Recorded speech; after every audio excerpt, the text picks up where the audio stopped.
100,000 جنيه بالبنك الأهلي هتكون فايدتهم كام في الشهادات الجديدة سواء شهريا أو سنويا؟ تعالوا نحسب. لو أنا استثمرت مبلغ 100,000 جنيه هاخد كام؟ السلام عليكم ورحمة الله وبركاته. أهلا بيكم أهم متابعين في القناة. ازيكم عاملين ايه؟ يا رب دايما تكونوا بخير. واللي شايف انه بيستفاد معايا في القناة فضلا وليس أمرا ينزل ويشترك ويفعل الجرس عشان يجيله إشعار بكل فيديوهاتنا الجديدة. فيديوهاتنا كلها عن البنوك وأسعار الفايدة، أخبارنا كلها جديدة، معلوماتنا موثوق فيها ودايما صحيحة وسبق الأحداث.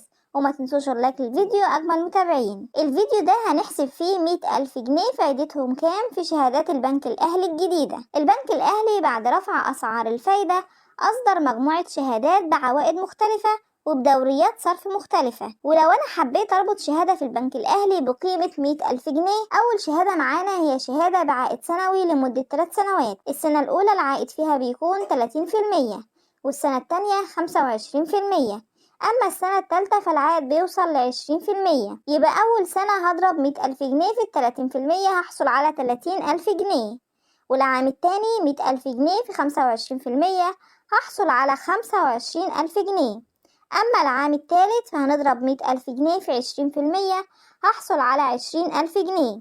يبقى في نهاية مدة 3 سنوات هيكون معاك 175,000 جنيه المبلغ الأصلي زائد الفايدة. أما الشهادة التانية وهي شهادة بعائد شهري وهي شهادة متناقصة، العام الأول 26%، والعام التاني 22%، والعام التالت 18%. يبقى أول عام 100,000 جنيه في 26% هيديني 26,000 جنيه سنويا، نقسمهم على 12 شهر يبقى بيدينا 2166 جنيه شهريا.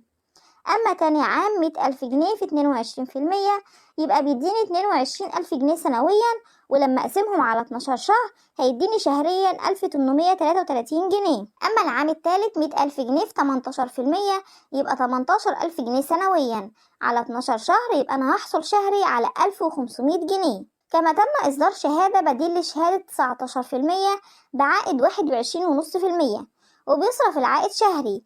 لو عايز أحسب مبلغ 100,000 جنيه هيبقى 100,000 جنيه في 21.5% هيديني 21,500 جنيه سنويا، على 12 شهر يبقى أنا هصرف شهري 1791 جنيه لمدة 3 سنوات. ويعتبر دي أفضل الشهادات المطروحة حاليا في البنك الأهلي اللي تقدر تربطها. وقيس انت بقى المبلغ اللي معاك على الشهادة اللي انت عايز تربطها واعرف هتربح كام من الشهادة دي. وانتظروا معانا شهادات تانية كتير هيتم طرحها على القناة، بس ما تنسوش اللايك للفيديو والاشتراك وتفعيل الجرس، وتابعونا يا أجمل متابعين. انتظرونا، إلى اللقاء.